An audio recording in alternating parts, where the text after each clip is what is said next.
Hello, citizens of the world. We are anonymous.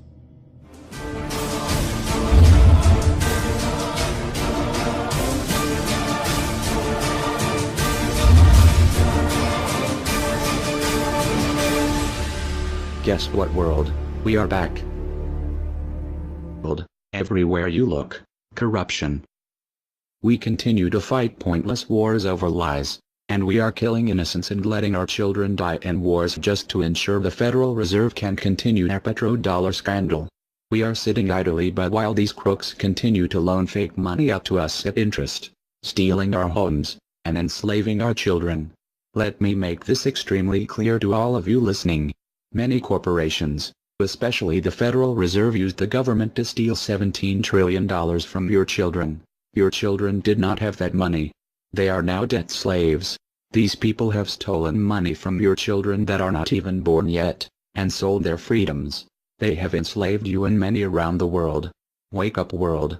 And they did all of this by counterfeiting money and loaning it out at an interest. They have stolen hundreds of trillions from people around the world. Have you heard about Microsoft's Xbox manufacturers in China? They had to install suicide nets outside their buildings to ensure their employees don't jump out of the window to commit suicide. These are the conditions your children in the US will be working under when the debt is soon owed, and it will be owed. It is not a matter of if it will be owed, but it is just a matter of when. And it will happen as soon as the United States economy collapses, which will happen very, very soon. And if you think because you do not live in the United States this does not affect you, you are wrong. And you are next. The only way we can stop this is if we all unite together and fight it. People of the US are waking up to the Federal Reserve scandal, and the powers that be are currently afraid of retaliation. And that is precisely why they trying everything they can to disarm us. You know how the media has been saying gun violence has been out of control and at an all-time high. They are not simply twisting the truth here or exaggerating. They are absolutely bold-faced presenting lies to you. First off, realize, gun violence in the United States has always been shockingly low. And gun violence has dropped by 49% in the last 11 years. The already absurdly low gun violence in America has literally dropped in half. In half. The fact they are saying that it is at an all-time high perfect demonstrates how biased the government and the media is. If this doesn't prove to you that they have an agenda, then nothing will. Do you remember how the media keeps repeating that there has been 74 school shootings since Sandy Hook? Those 74 shootings were not even mass shootings like they claim. Most were suicides and none of them even took place at a school. Not a single one. They are presenting lies to you, America. When will you wake up? At some point you have to ask yourself, why would the government fake 74 mass school shootings involving children? If they get our guns, we will lose the fight against them. And they will take away absolutely all of your freedoms and you and your children will be forever slaves. And don't forget they purposefully put you and your children into that debt. And because the Federal Reserve is present in all countries, the other countries of the world are next soon after. This plan is called the New World Order. It is the same New World Order the Vice President of the United States called for on national TV a month ago. He said we need to strive for and complete the New World Order. This is also the same New World Order President George Bush and President Kennedy said is our country's lifetime goal. And the same New World Order George Bush said on national TV said will happen no matter what we do, and we cannot prevent it. This has all been a long-time plan. The Federal Reserve and their partners want complete control of humanity. We cannot let this happen. They want to rule over us, like kings and queens. And humanity will be forever lost to enslavement by a bunch of tyrants who have publicly admitted they want to kill off the majority of the population so the masses are easier to control. They are going to wipe your bloodline completely off of the earth.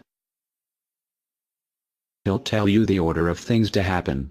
The enslavement will follow immediately after guns are taken away and you cannot fight back. If they cannot get the guns before the economic collapse, then they will wait until the economy collapses. When the economy collapses, people will be starving. There will be looters and shootings. The government will insist on taking guns away to help, and as soon as the guns are taken away, then we will fall into a complete dictatorship. Do not fall for it. Remember, They are the ones who caused the economic collapse to begin with. This is the same tactic used on Germans and it worked. So expect it. As soon as the economy collapsed and the masses were starving, the German government asked the people to give up their rights and they listened. And then eventually the government was throwing the naked masses into giant burning hot ovens for mass execution. Do not give up your rights. Do not give up your guns. Fight back, as they were the ones who caused the problem. Just so you know, the people who are behind this Federal Reserve scam and New World Order are the same ones who funded Hitler's campaign. Make no mistake, these people are as brutal as Hitler himself, even more brutal. In fact, now we are going to show you some. Assuming America grows some balls and we win, we will need an overall plan. We have come up with a perfect plan. This plan offers extraordinary possibilities. It will make for the most beautiful and free world you can ever imagine. If we are successful, we can leave a much better for our children. A beautiful world. Watch every minute of the rest of the video. Do not skip a single bit of it, as it is all important. If this one video gets out to and can change the world, this is your opportunity to make a difference. Please share this video. What you want with it, get paid for the views. We don't care. Just get the message out there for the world to see. Now sit back and relax, enjoy the movie.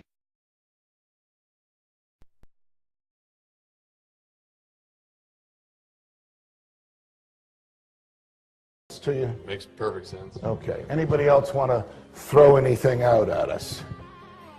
Sir? I think you're an anarchist and you don't know it yet.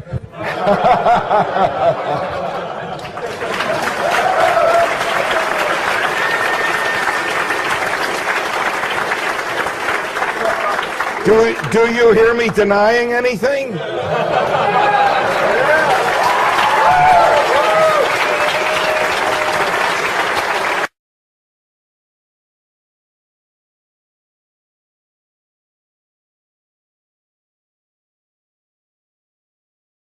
Many people, when they hear the word anarchy, think of chaos and mayhem.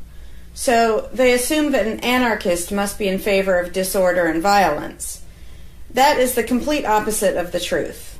Most objections and complaints about the anarchist or voluntarist philosophy are not actually about the philosophy itself, but result from people misunderstanding what the philosophy is all about.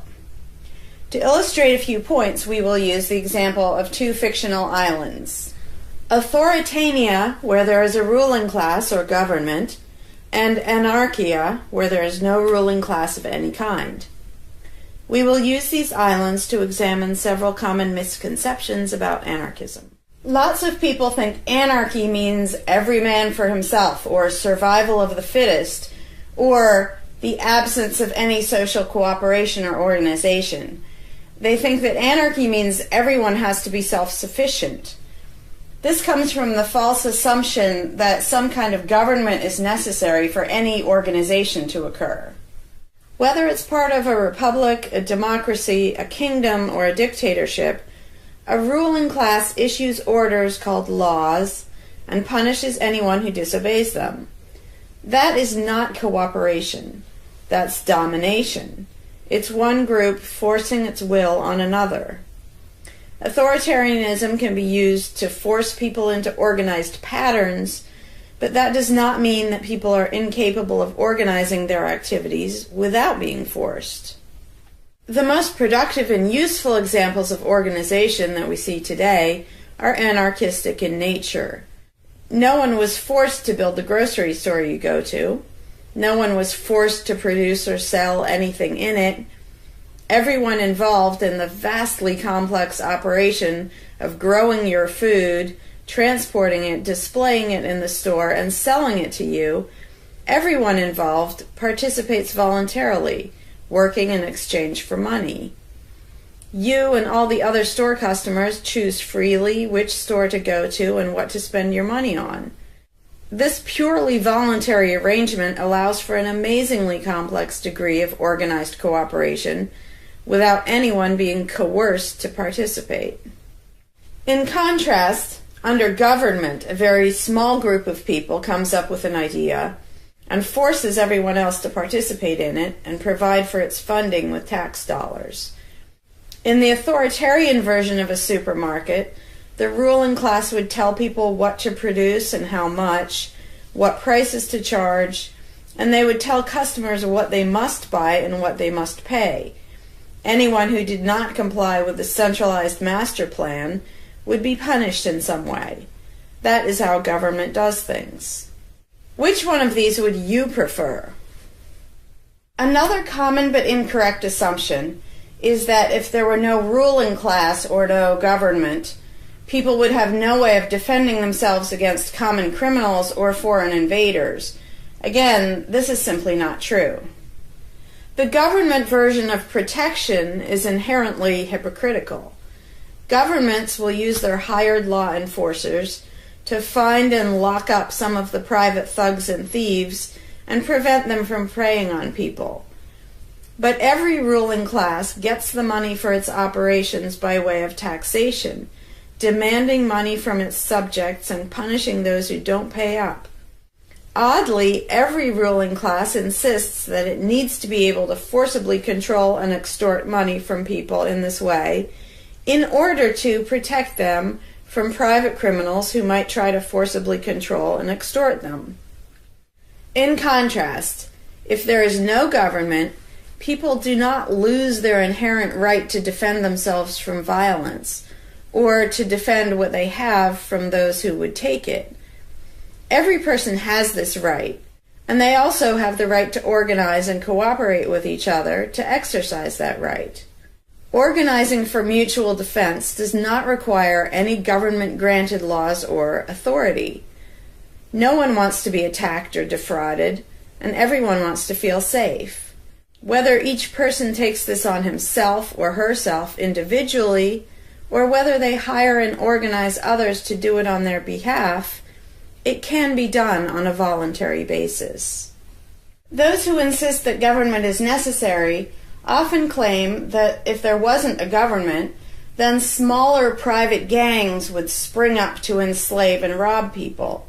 Organized crime gangs exist along with government, and most people do not understand the dynamics between them and how government enriches and empowers organized crime while appearing to fight it. Black markets enrich organized crime, and money allows them to buy government protection. There's no reason to think they would do as well in an environment of freedom where they would have fewer ways to make money and would be up against both individual and organized armed citizens. A criminal gang that's recognized as such has far less power than a gang whose aggression is perceived to be legitimate and proper. And that's the gang we call government. When thuggery is called law enforcement, and thievery is called taxation, and self-defense is called crime and terrorism, then even the widespread ownership of firearms can't do much to stop the aggression. Imagine a private gang trying to do the things that government does without the aura of authority, and imagine how a well-armed population would respond to this. The gang would fail quickly and dramatically. Another concern that people have when they first consider the idea of a stateless society is that some people are truly malicious, destructive, and sociopathic. The concern is that these people would be free to do anything they wanted and no one would stop them. But this concern is again based on a basic misunderstanding of human nature. Wherever we have a government ruling class, we still have freelance thieves and thugs who are not deterred by the laws of the politicians. In some instances, they're stopped by force by the police, or they decide not to commit a crime for fear of what the police might do to them. What makes this deterrence work is not the legislation or the official badges, but the simple threat of harm to the sociopath. It really makes no difference whether the threat comes from the police, or another citizen, or even another criminal. A sociopath doesn't care about laws or social rules. He cares about avoiding pain and hardship for himself.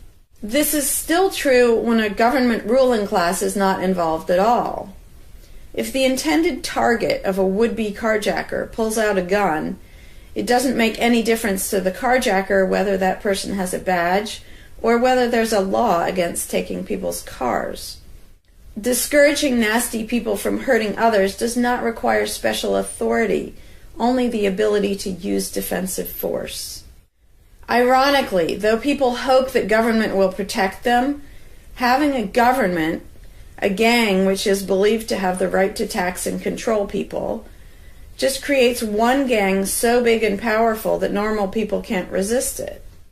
In short, to create a huge gang and then give it societal permission to control and extort people with the hope that this gang will prevent theft and thuggery is simply a self-contradictory idea, but that's what government always is. Some people might assume that if people organize for mutual protection and defense, then that's what government is. But there's an essential difference. People coming together to do something that everyone has the right to do, such as defend yourself, doesn't require any special authority. It's not government unless one group of people claims the right to do things which others do not have the right to do, such as taxing and controlling innocent people. Organized defense can be very effective without supposing the special right to rule over others. In other words, without being government. In contrast, governments rob the people they rule of far more wealth than private crooks could ever manage, making the idea of a protector government ridiculous. Another common objection to the idea of a stateless society is the notion that, if not for a group of lawmakers telling the rest of us how to behave, we would all behave like stupid, irresponsible, violent animals. This claim implies one of two things. Either we normal people have no idea what is right and wrong unless and until politicians tell us, or the only reason we want to do the right thing and coexist peacefully is because politicians told us to. A quick examination of your own motivations will show you that neither of those things is actually true. It's particularly odd to make this argument in a society where politicians are voted into power. If the people themselves have no moral code and no conscience, and are just stupid, violent animals, why does almost everyone want government to keep the peace and protect the innocent? Would a population of vicious, heartless, evil people try to elect good people to keep the evil people in line? Obviously not. The goodness and the desire for order and peace comes from us, not from the lawmakers we vote into office. The same holds true of everything that government does. If people are so short-sighted and selfish that they can't be trusted to voluntarily organize and raise money for whatever they deem important, then how can those same people be trusted to decide who should be in power? The implication is that the average person can't be trusted to run his own life, but can be trusted to choose someone to run other people's lives. Government is really not a civilizing influence. It's actually an uncivilizing influence. People who would never personally rob their neighbors constantly use the government to do it for them by way of taxation.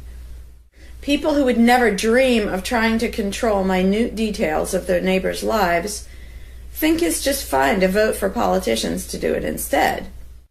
Government gives everyone the opportunity and encouragement to rob and control other people without risk. So government, rather than serving as a check against the imperfections of our nature, instead drastically amplifies our greed, irresponsibility, and malice towards other human beings by giving us a legally acceptable and risk-free way to interfere with the lives and choices of our fellow men and women. Government brings out the criminal and busybody in everyone. In contrast, in the absence of a ruling class, people would lose their ability to ask lawmakers to interfere with their neighbors' lives. And we would not have law enforcers who could avoid responsibility for evil deeds by claiming that they were just following orders. Throughout history, far more theft, assault, oppression, and even murder has been committed by those acting on behalf of a supposed authority than by anybody else. Even basically good people, when they believe in government, will condone things or do things which they know would be wrong if they did them on their own. Most people know that theft and assault are bad, but they imagine that controlling their neighbors and forcing them to spend their money on things they don't want is perfectly moral and legitimate when it's done by way of the political process. Wrong becomes right when it's called taxation, legislation, regulation, and war. Anarchists know better. They know that human society will never be perfect, but it would be a whole lot better if evil deeds were committed only by genuinely nasty sociopathic people rather than being committed wholesale by basically good people who think that violent aggression is okay when it's called law enforcement. The fundamental principle of voluntarism is very simple. It's wrong to initiate violence against any other person, regardless of badges, laws, or alleged authority. The only time the use of force is justified is to defend against aggression. Almost everyone understands this on a personal level, but they've been taught that this basic rule of social living does not apply in the game of politics and government. Most people already know how to get along with others, and most people want a peaceful and just society. Our morality doesn't come from politicians making laws. Our ability to organize and cooperate doesn't come from the ruling class. When people escape the belief in government, they don't suddenly turn into violent animals. Our inherent right to defend ourselves and our ability to defend ourselves is not served by government. In fact, it's threatened by government more than by anything else. Ruling classes do not produce peaceful coexistence, but rather perpetual conflict and violence. Our belief in government authority takes our compassion, virtue, and good intentions and turns them into power for people who crave power and riches. Of course, the people who benefit most from the political racket will put a good spin on the system and do their best to convince people that it's a social necessity. But ask yourself this: have the thousands of laws, regulations, and taxes imposed on you by politicians made you a better person? Have they made you more productive or more caring? Is the world better off with the politicians taking your money and telling you how to live your life? Or do you think it might have been better off if you'd been allowed to spend your own money and make your own decisions? Is society really best served by a small class of people forcefully imposing a centralized master plan on everyone else? Can the orders and threats of a ruling class make the world what it should be? Or would society be better served by human freedom and respect for individual rights, by voluntary cooperation and peaceful organization? If this second option sounds better to you, maybe you should learn more about anarchism. Some people dismiss anarchism as a utopian idea that would only work if everyone were generous and compassionate. Obviously, everyone is not generous and compassionate all the time. But these people need to look at the other side of the coin. If people are too stupid, greedy, and malicious to be free, aren't they too stupid, greedy, and malicious to be trusted with power over others? Whether people are inherently good, bad, or some of each, giving a person power over others is not going to make that person better. In fact, power has historically been known to corrupt people and make them worse, whereas the discipline imposed by the equal freedom of everyone else brings out the best in human nature.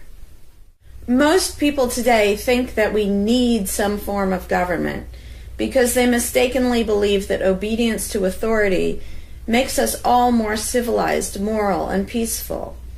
In reality, it has always done exactly the opposite. Everyone knows that governments can be corrupt, abusive, inefficient, counterproductive, even tyrannical. But most people assume that the way to fix that is to get the right people into power. People have spent centuries trying to create a good society using different kinds of ruling classes, different legal structures, different ways of choosing the rulers, and so on. But every governmental construction has resulted in freedom and riches for some, and oppression, violence, and poverty for others. What if, instead of deciding what the throne should look like and who should sit on it, all people of goodwill embraced the non-aggression principle? What if, instead of looking to a ruling class to impose our values on society, we embrace the concept of self-ownership? These principles are simple and easy, to the point of being self-evident, but they're diametrically opposed to the authoritarian principles that most of us have been indoctrinated with. Anarchism does not mean chaos and violence, or every man for himself. Having no government does not mean having no morality, no organization, and no cooperation. Simply put, anarchism does mean that no one is your master and no one is your slave. And that's all it means. Howdy, Larkin Rose here. I'm feeling slightly less than entirely patient and polite today, so if this video gets slightly caustic, too bad. This video is for all the people who are constantly saying, well, if not for government, we couldn't have roads, or we couldn't have police, or nobody would care for the poor, or we wouldn't be protected, whether it's from local thugs or from foreign invaders. We wouldn't have this, we wouldn't have that. So thank goodness we have government and taxes, because we wouldn't have any of those things. And the first way I'd respond to that is by pointing out the assumptions that underlie that complaint, that argument. Basically what people are saying, because let's be clear about what the terms mean, government is the people who boss everybody else around. And taxes are those people demanding money from us. So they basically tell us, hand over a whole bunch of money and we'll decide how to take care of you. We'll decide how to spend your money. If we don't like it, too bad, we don't really have a choice. Like, well, you can vote in a few years and maybe something will change, even though it totally won't. So that's what people are saying. Basically, if we didn't have a ruling class stealing our money and then supposedly spending it to protect us, how could we possibly have roads or anybody to protect us? The implication is that in this country, for example, 300 million people would just sit around thinking, oh, we can't do it. Without politicians and tax collectors, we can't have a road, we can't protect each other, and we can't... And it rests on this bizarre assumption that things that almost everybody wants, they wouldn't do anything to make happen unless there were politicians forcing us to give them money so they can make it happen. And so an example I like to use is, let's apply the same argument to food, because food is pretty darn important. I think everybody can agree. Let's apply the same argument that statists use about the roads or caring for the poor or protection or anything like that. The argument would go like this. Now, in the context of food, listen how idiotic this is. If we don't have government demanding money from all of us under the threat of caging us, and that's what taxation is, here's the money you have to give us, here's the nasty things we do to you if you don't. If that didn't happen so that they could build a big food production and distribution system and feed us, well, we'd all starve. We'd all just sit around saying, gosh, I wish we had food, but you know, no politicians and tax collectors. We're just going to sit around and starve to death. Now, in this country, nobody would believe something that stupid, because all you have to do is go to a supermarket and see a perfect example of really efficient, organized cooperation that nobody is forced to do. There is no, you know, if you're going to make the argument that people make about roads and protection and all that, you'd say, well, nobody is forced to make any food for anybody in this country. How do you know everyone's just going to say, well, it's not my job, and we'll all starve to death? There's no guarantee. There's no master plan guaranteeing that we'll all have food. So obviously we're all going to starve if we don't have an authoritarian government stealing our money and then making food and giving it to us. Because golly gee, we couldn't possibly do it voluntarily ourselves. Again, in this country, nobody makes that argument because they see it happening voluntarily. Nobody involved is forced to do that. Nobody is forced to make you a single bite of food. There is no guarantee at all from anybody. And yet, Americans are, by and large, hugely overweight. Obviously, we don't have a lack of food. We might have a lack of healthy food. But obviously, we see that example, oh, we can handle that. You know, voluntarily, mutual cooperation, that's fine for food, but for some reason, it's not okay, and we can't even fathom the idea of the exact same thing handling roads, or handling protecting us, or other things that almost everybody wants. So there's, in the question, is this bizarre assumption that everybody will sit around really, really, really wanting something, but because there aren't politicians bossing us around and stealing our money, well, how can we possibly do it? And one of the most common things is, who will build the roads? Which is amazingly stupid to me. Just amazingly stupid. I have here in my pocket a little tiny thing. With this little tiny thing, I can be most places in this country and call people all over the world. And I own it myself. I'm not anywhere near rich these days, but I own one. Almost everybody I know has one of these. A little thing that can fit in your pocket, and just on a whim, you can open it and talk to somebody who's on the other side of the planet. And there was no coercion. Nobody forced anybody to make one of these. This is the result of voluntary cooperation. And that's it. Free trade. Organization, yeah, good. Cooperation, yeah, good. Coercion, which is what government is, and taxation, which is theft, didn't need that to do this.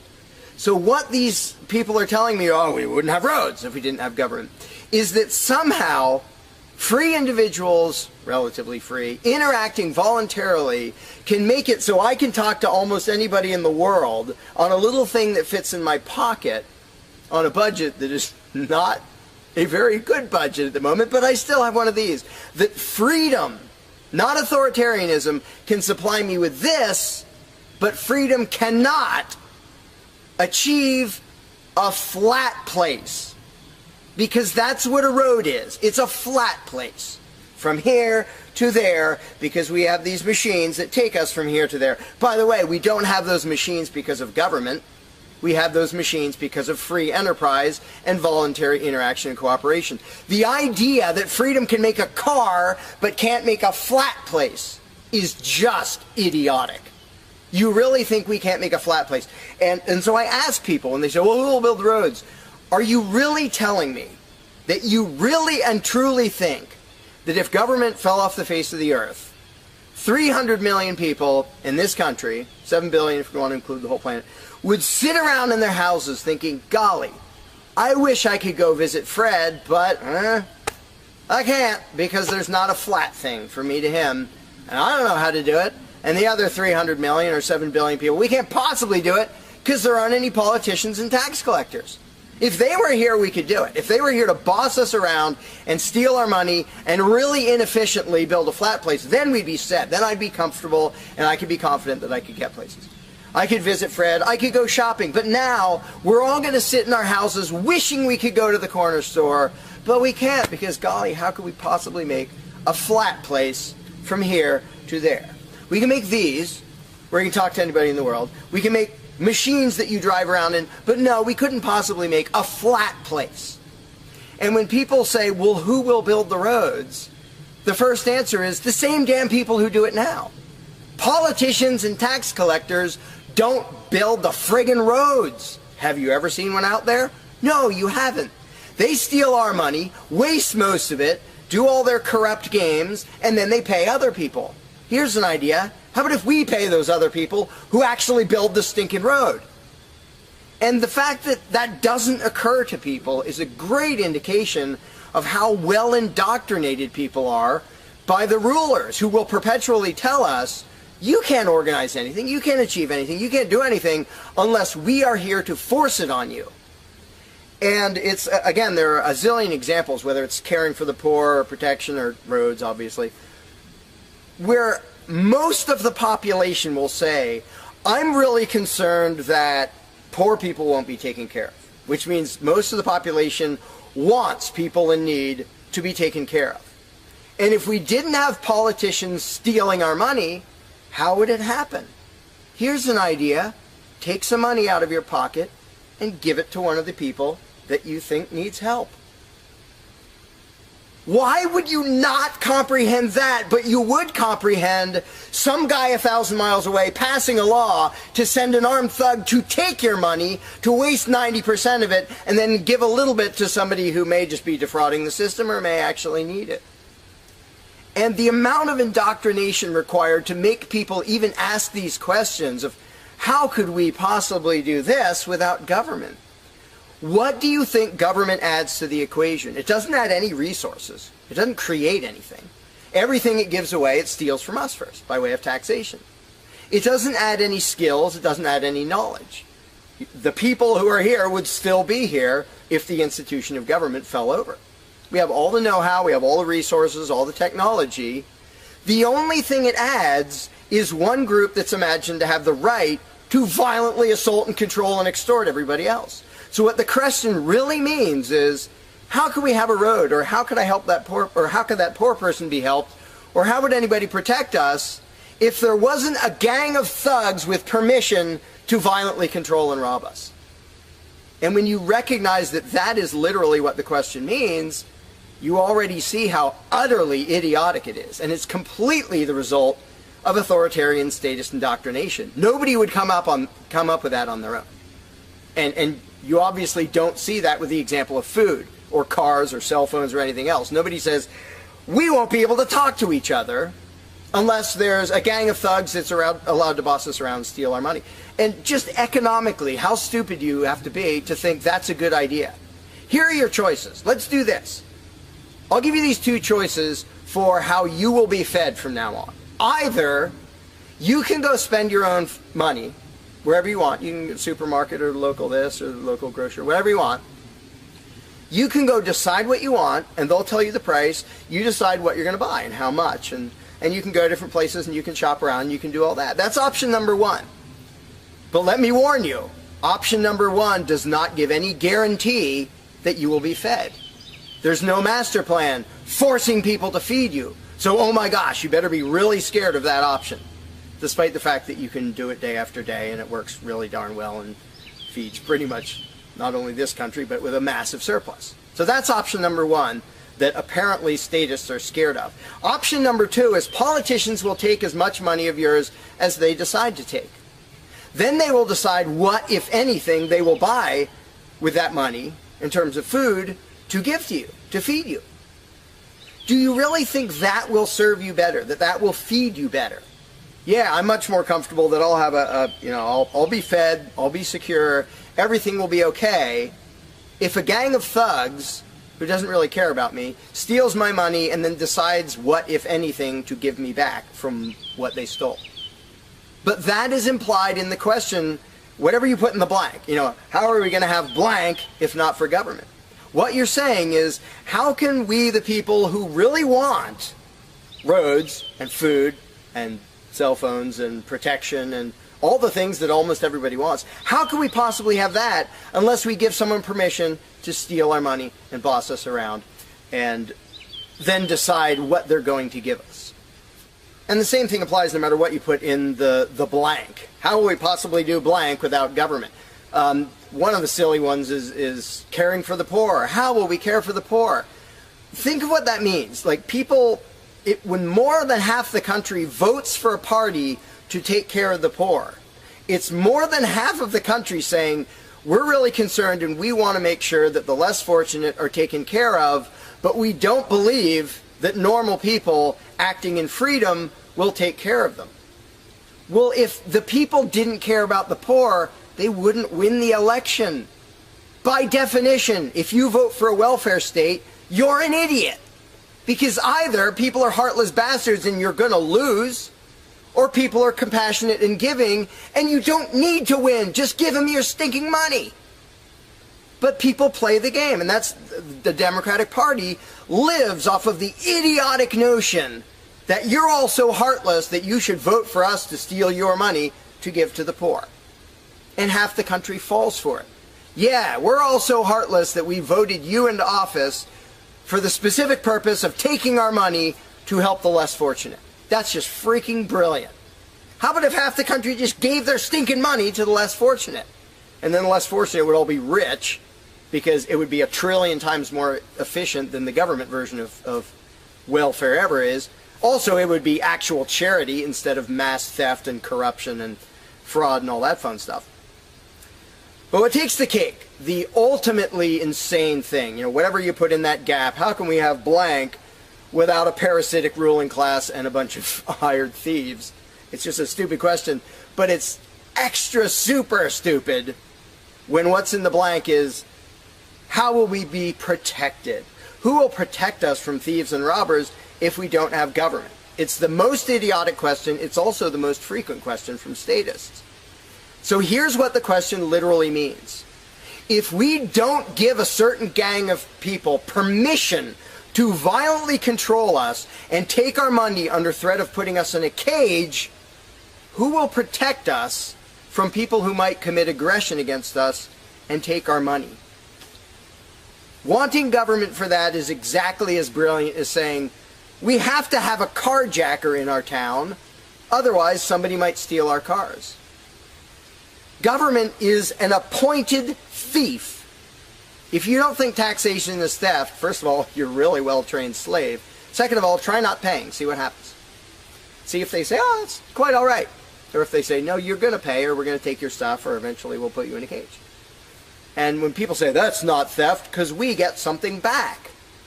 Learn to think. And I use this example all the time, and all I ever get is stupid looks from statists in response. If I robbed you at gunpoint of $100, and the next day I gave you a sandwich, and you said, what? I said, hey, now everything's fine, because you benefited. I gave you a service. I gave you lunch, so that retroactively makes it okay that I robbed you at gunpoint. Would you buy that argument? No, you'd say, that doesn't make it okay. I don't care that you gave me a sandwich. And yet every statist makes the exact same argument when it comes to government. Will we get some stuff for it after they demand our money under threat of violence and putting us in a cage? Then we get services or goods. And we don't get what we asked for, and we get lots of things we didn't ask for. But we kind of get something, and that retroactively makes it okay for them to say, give us this much of every paycheck you make, or we're sending men with guns to take your property. And the slaves justify their own enslavement. I'm proud to pay my taxes. I'm proud to get robbed by a parasitic ruling class and get a little bit back and feel good about it.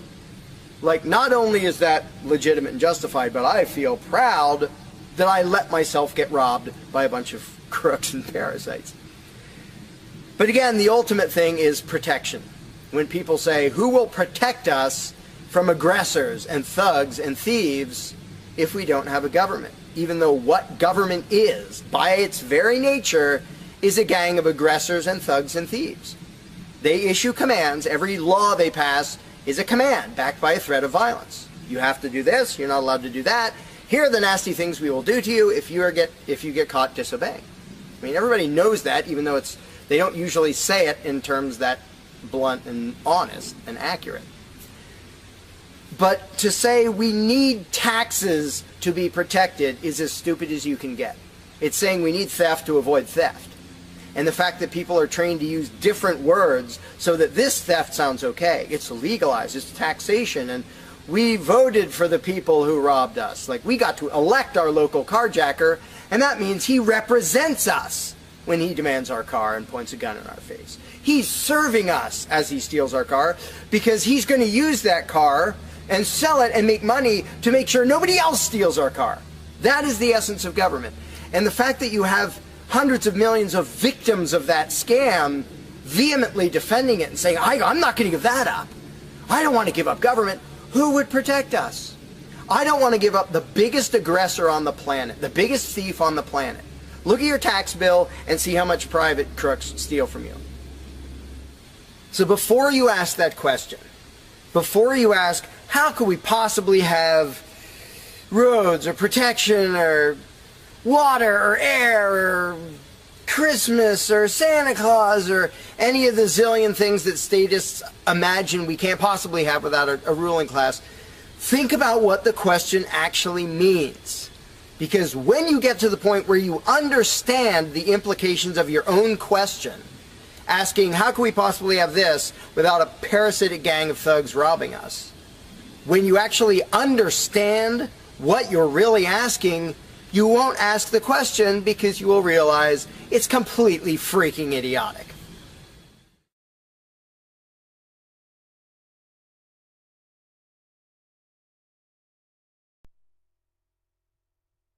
Hey, Larkin Rose here. One of the first things that people are concerned about when they start thinking about a society without a ruling class is, well, what happens to the nasty people? Whether you're talking about people who are just kind of negligent or inconsiderate, play their music too loud at night or leave their trash lying around the woods or whatever it is, all the way up to people who run around attacking and murdering people. So people say, well, what would happen to them? What would we do about that? Some people even go so far as to say, if not for government, there would be nothing to stop people from committing murder and doing whatever other nasty stuff. And it's funny because when somebody says that, there would be no consequences, they could do whatever they wanted and nobody would stop them, the person saying that is implying that he isn't going to do anything. If there's someone running around attacking and murdering innocent people, the guy who said nothing will happen to them, obviously he's not going to do anything or something would happen to them. But not only is he demonstrating his own cowardice when he said there would be nothing to stop murderers, he's also projecting his own immaturity and irresponsibility onto the rest of the world, because he's also saying the other 7 billion people wouldn't do anything about it, which obviously isn't true. I would, wouldn't you? If somebody was running around murdering your neighbors, would you just go, well, there aren't politicians and there's nobody with a badge and we don't have tax collectors and bureaucrats, so oh well, I guess they're just out of luck, they're going to get murdered. And would you not even protect yourself if there wasn't government? Obviously, lots and lots of people, all the sane people, would do whatever they could to protect themselves and defend the innocent. So to say nothing would happen is just really bizarre. And it comes from having a mentality basically of a little kid in a classroom, where the teacher walks out of the room and the kids are just sitting there. We don't know what to do. No authorities telling us what to do. And Johnny's throwing things at me. And there's no teacher to stop him. Ah! Because most people, having been trained into authoritarian mentality, it never occurs to them that they are the ones who should fix anything, who should stop anything. And so when people say, well, what would be done about this and that and the other thing, nasty people doing nasty things, the first thing I ask is, well, what would you do about it? Because people are so into the mentality that there has to be some master plan and some authority who writes down the law of here is what will be done with those people, that people don't think in terms of, well, what would I do about it? Which is why I always ask people, well, what would you do about it? You're a person just as much as me and just as much as the other 7 billion. What would you feel justified in doing if somebody was polluting or playing their music too loud at night or running around murdering people or whatever in between you can think of? Any nasty thing, what would you feel justified in doing about it? Because there's a very basic rule of being a moral human being, which is if it would be wrong for you to do something, don't ask anybody else to do it. And the rule is so simple, so self-evident and obvious that most people will go, well, duh, of course. Trouble is, nobody in the world who believes in government abides by that rule. Nobody. I don't care if you're a constitutionalist, Democrat, Republican, fascist, communist, anything, any kind of statist. There is nobody who believes in government who abides by the most basic rule of morality, which is if it's wrong for you to do something, don't ask somebody else to do it. Because every single candidate, every party, every government always does things that the voters know they themselves have no right to do. And to say something like, well, I'm voting for the guy who's going to tax you less. Well, do you have the right to rob me a little bit less than the other guy? No, you don't. So telling me that, well, somebody was going to rob you more, but I voted for the guy to rob you a little bit less, you are still violating the basic rule of being a human being. If it's wrong for you, don't ask somebody else to do it. Well, that's kind of the second basic rule, the first one being the non-aggression principle. And they actually go together quite well.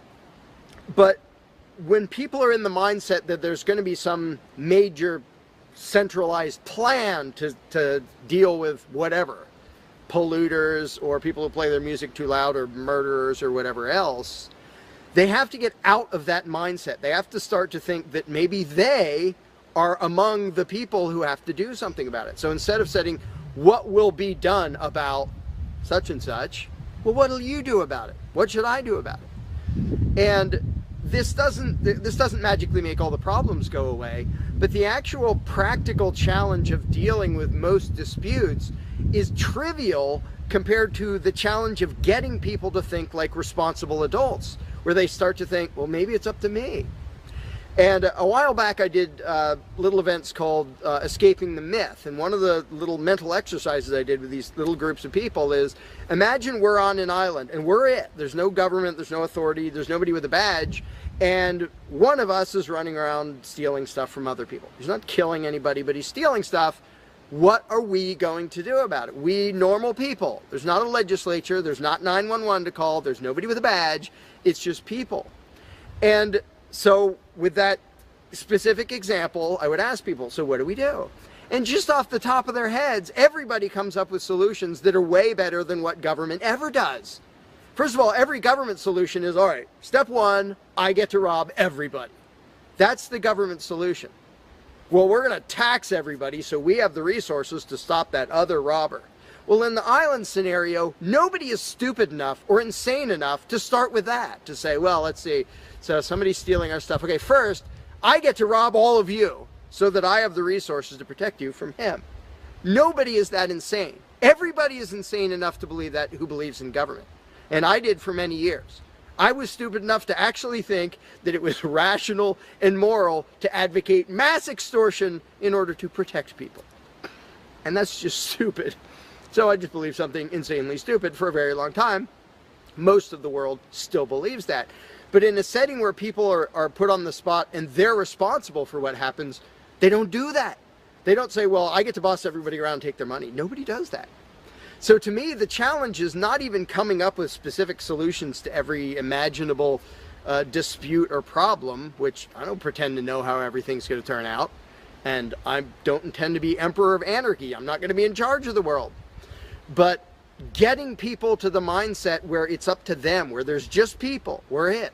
No legislatures, no people with badges, no authority, we're just people. Suddenly people are way better at solving problems and making things work. One good example is when there's a disaster. Unfortunately, sometimes it takes a horrendous event to bring out the best in people. And it brings out the worst in some people too. But when people say, whoa, my neighbor's house is floating away, I'm not going to wait for FEMA. I'm not going to dial 911. I'm going to jump in a boat and go save him. Because suddenly it's on me. Suddenly I'm the one who has to do something. And when it occurs to people that they're the ones who have to do something, and unfortunately usually that only happens in a complete disaster area, when it occurs to people and they suddenly take on the responsibility and start to think like adults, their solutions are generally a lot better than any government solutions, and ever are. But to get to that mentality, people have to shift from the authoritarian mindset to the mindset of a self-owning individual who realizes there is nothing above me. There is no magic unicorn who's going to come to save the day, who's going to come save me from polluters or somebody playing their music too loud or murderers or whatever it is. It's just us. And if we realize that, then first of all, people would stop asking me, well, without a government, how would this be handled? As if I'm going to be in charge. I don't freaking know. What would you do about it? I can tell you what I would do about it. I could tell you what I might suggest, what I might predict, but who cares? I'm one of 7 billion people. I'm not going to be in charge any more than you are. So it's really a mental exercise that people have to think over in their own heads with their own moral codes instead of waiting for some outside answer. And it's why I don't usually get into those discussions of, well, here's my plan for how to deal with this and that and the other thing, because my plan doesn't matter. My plan will not be the best plan for any problem you can come up with. There will be a million people with better plans than whatever I could come up with. So don't ask me to describe how you are going to fix problems. I don't freaking know. And you can see the mind shift in people when they grasp that they own themselves and they suddenly realize, oh, okay, well, yeah, there are things we can do to settle disputes, to protect ourselves from attackers, to do this or that or the other thing. But the first step is just grow up. Stop thinking it's somebody else's business to make the world work. Well, how will the poor be cared for? I don't know. What are you going to do? Well, how will we be protected from this? I don't know. What are you going to do about it? And it is inconvenient. It's inconvenient to be a free person where you can't just be a kid in a classroom whining to the teacher to save the day and fix everything and make everything work, where you actually have to be a responsible adult. And that's one of the main reasons why people like the belief in authority, because then they can live with the lie that all they have to do is obey and do as they're told and everything will be okay. First of all, no, it won't be okay. Second of all, you're not even being a human being. You just threw your free will out the window and became somebody's slave in the hopes that that would help humanity. It doesn't help humanity for you to be a slave. It doesn't help humanity for everybody else to be a slave.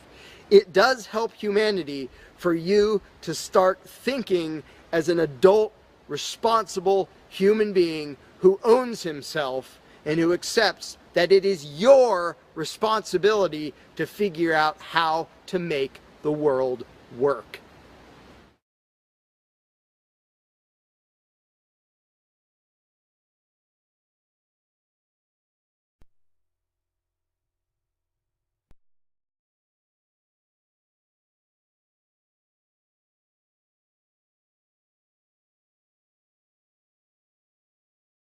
You cannot begin to imagine in how many ways the world is the opposite of what you have been taught to believe. You see the guy who sells drugs to willing customers so he can feed his family as the scum of the earth, while you see the hypocrite who gives away stolen money in the name of government as a saint. You see the guy who tries to avoid being robbed by the federal thugs as a crook and a tax cheat, but see as virtuous the politician who gives away the same stolen loot to people to whom it does not belong. You see the cop as a good guy when he drags a man away from his friends and family and throws him in prison for 10 years for smoking a leaf. And you see anyone who defends himself from such barbaric fascism as the lowest form of life, a cop killer. In reality, most drug dealers are more virtuous than any government social worker, and prostitutes have far less to be ashamed of than political whores, because they trade only with what is rightfully theirs, and only with those who want to trade with them. The upstanding, church-going, law-abiding, tax-paying citizen who votes Democrat or Republican is far more despicable and a bigger threat to humanity than the most promiscuous, lazy, drug-snorting hippie. Why? Because the hippie is willing to let others be free, and the voter is not.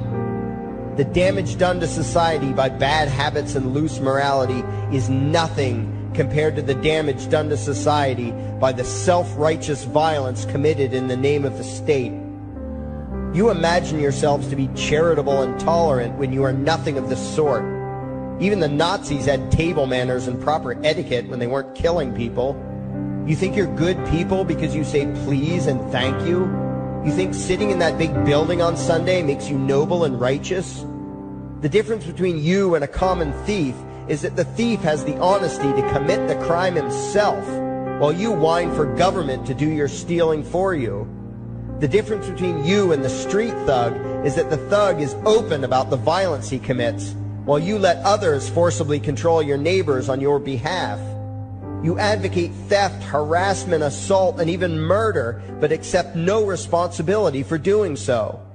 You old folks want the government to steal from your kids so you can get your monthly check. You parents want all your neighbors to be robbed to pay for your kids' schooling. You all vote for whichever crook promises to steal money from other people to pay for what you want. You demand that those people who engage in behaviors you don't approve of be dragged off and locked up, but feel no guilt for the countless lives your whims have destroyed. You even call the government thugs your representatives, and yet you never take responsibility for the evil they commit. You proudly support the troops as they kill whomever the liars in D.C. tell them to kill, and you feel good about it. You call yourselves Christians or Jews or claim to follow some other religion, but the truth is what you call your religion is empty window dressing. What you truly worship, the God you really bow to, what you really believe in is the state. Thou shalt not steal, thou shalt not murder, unless you can do it by way of government. Then it's just fine, isn't it? If you call it taxation and war, it stops being a sin, right? After all, it was only your God that said you shouldn't steal and murder, but the state said it was okay. It's pretty obvious which one outranks the other in your minds. Despite all the churches, synagogues, and mosques we see around us, this nation has one God and only one God, and that God is called government. Jesus taught nonviolence and told you to love your neighbor, but the state encourages you to vote for people who will use the violence of government to butt into every aspect of everyone else's life. Which do you believe? To those about to stone a woman who had committed adultery, Jesus said, "Let him who is without sin cast the first stone." But the state says it's perfectly fine to lock someone up if they do something you find distasteful, such as prostitution. Which do you believe? The Christian God says, "Thou shalt not covet," but coveting is the lifeblood of the beast that is the state. You are taught to resent, despise, and hate anyone who has anything you don't have.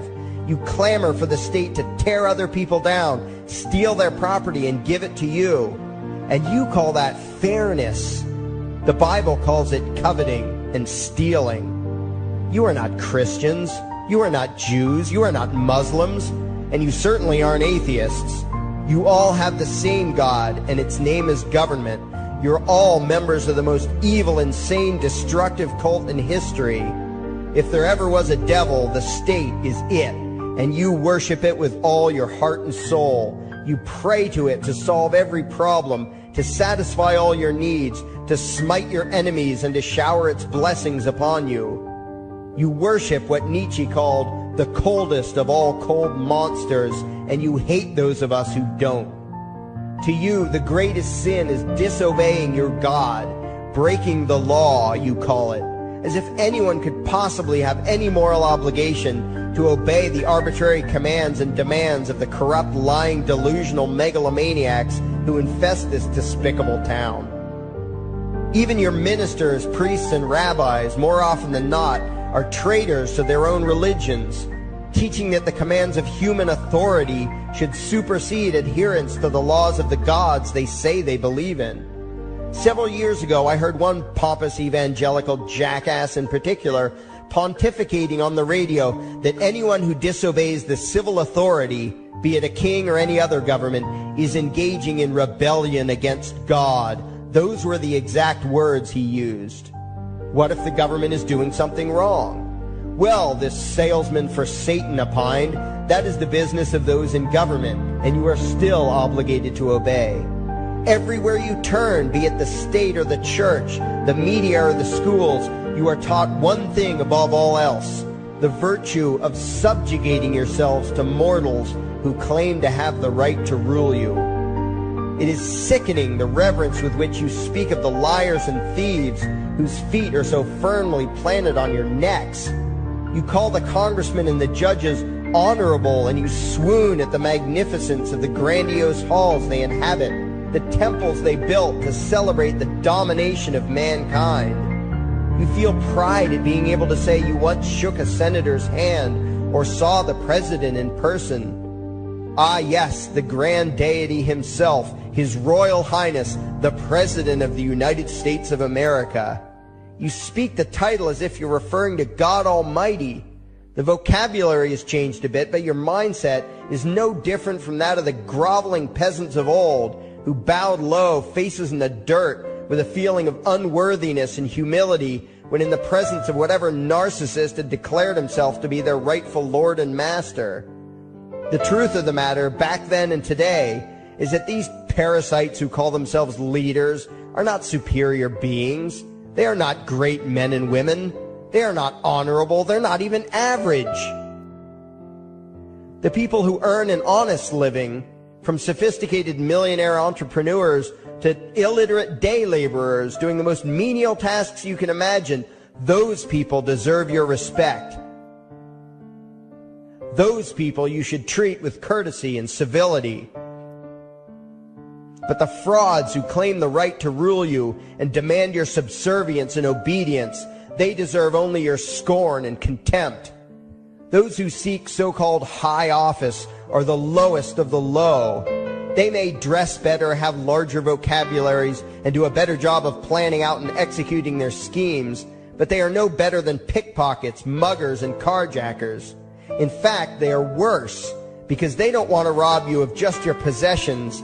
They want to rob you of your very humanity, deprive you of your free will, by slowly leeching away your ability to think, to judge, to act, reducing you to slaves in both body and mind.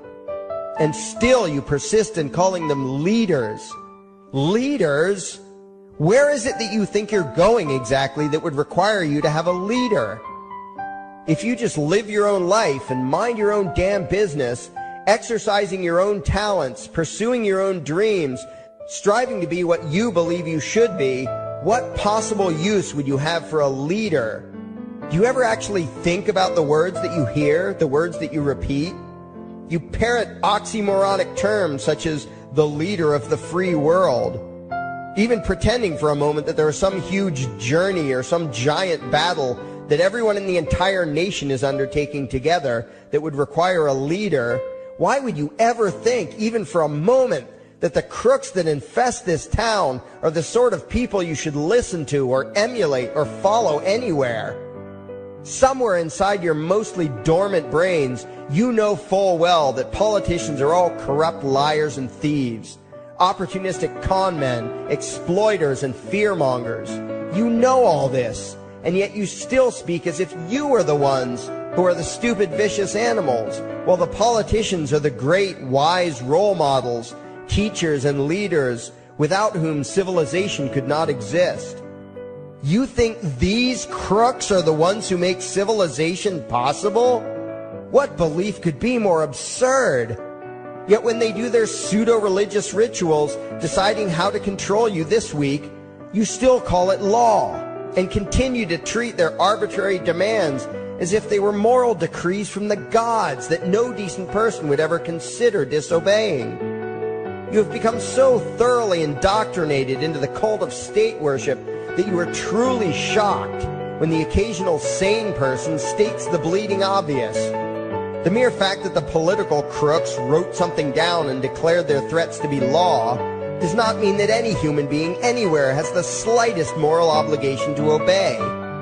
Every moment of every day, in every location and every situation, you have a moral obligation to do what you deem to be right, not what some delusional bloated windbag says is legal. And that requires you to first determine right and wrong for yourself, a responsibility you spend much time and effort trying to dodge.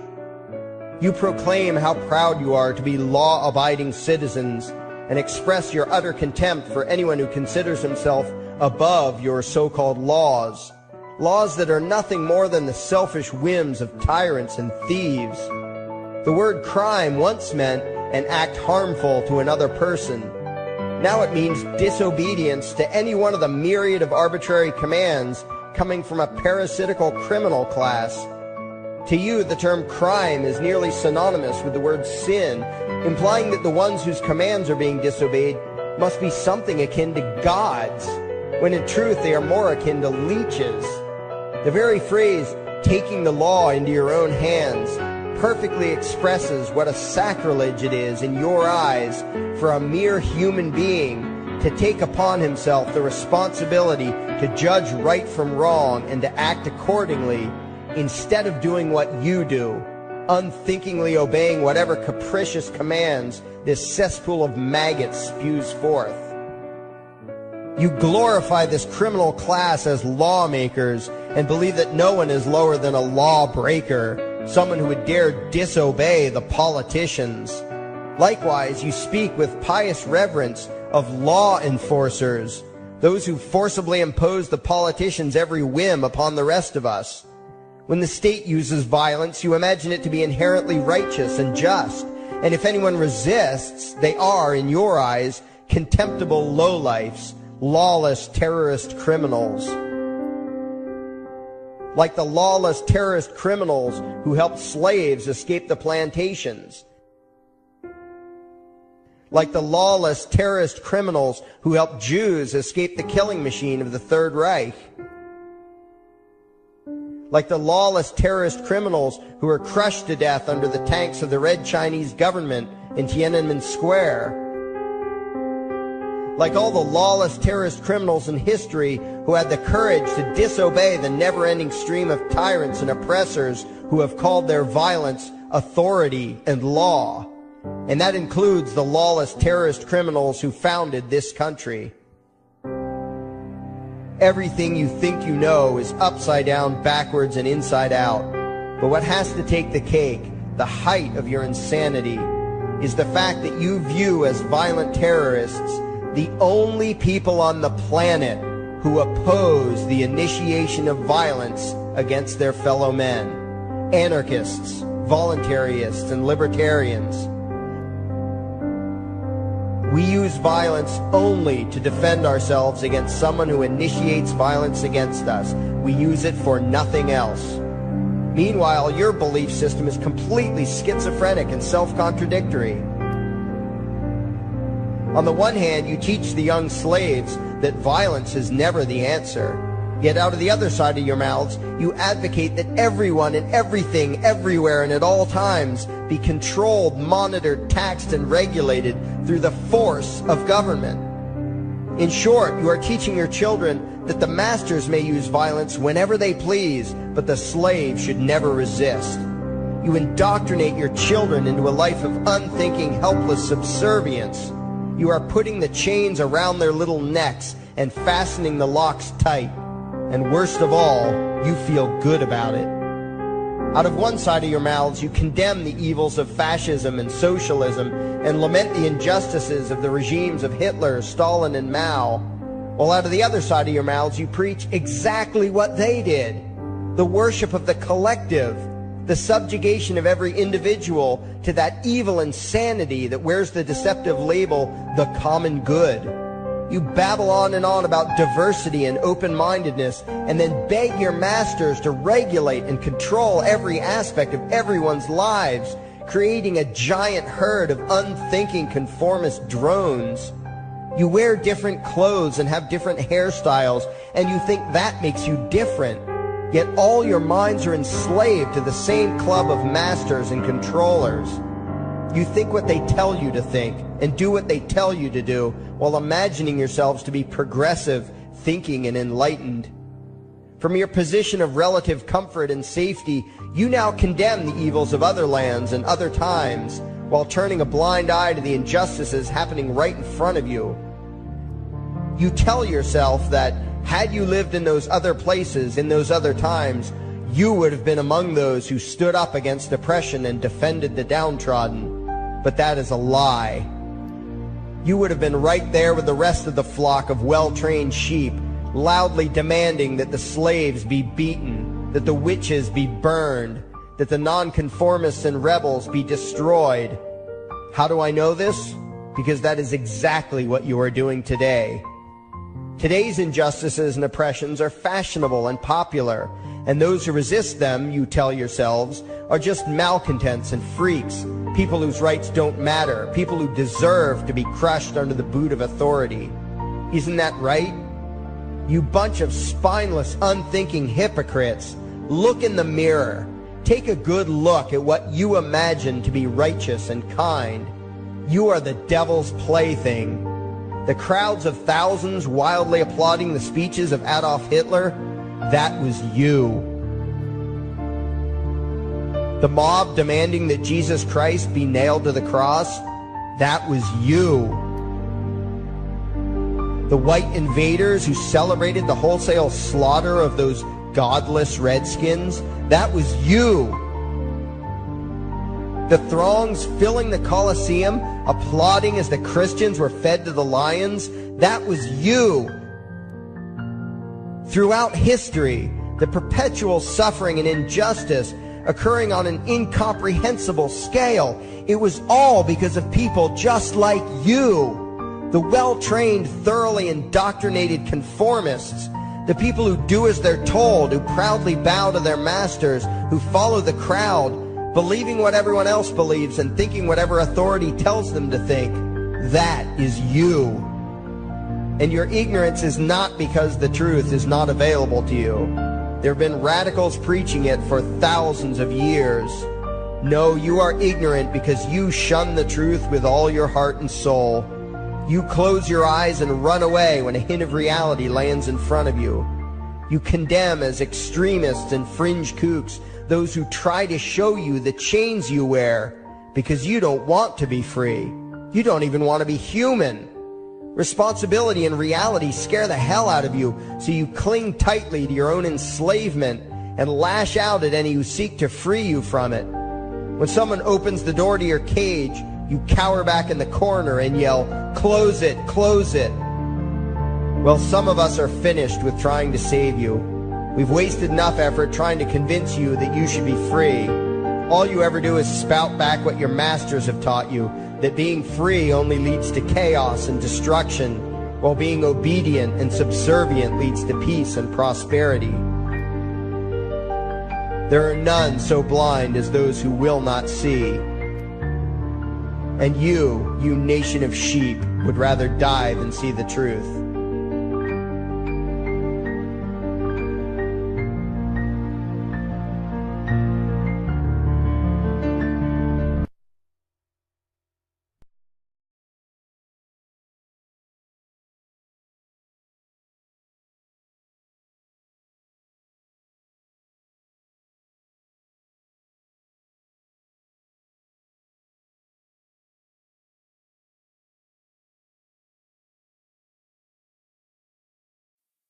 There is something I need you to do. Favorite, like and share this video. Now that you have done that, go to your browser add-ons, download YouTube Video Downloader, come back to this video and save the video to your computer and upload it your YouTube channel. Use a different title than the one used for this video.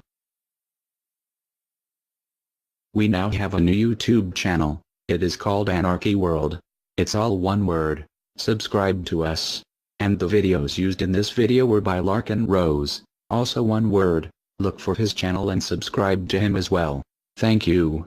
And by the way, these are the people responsible.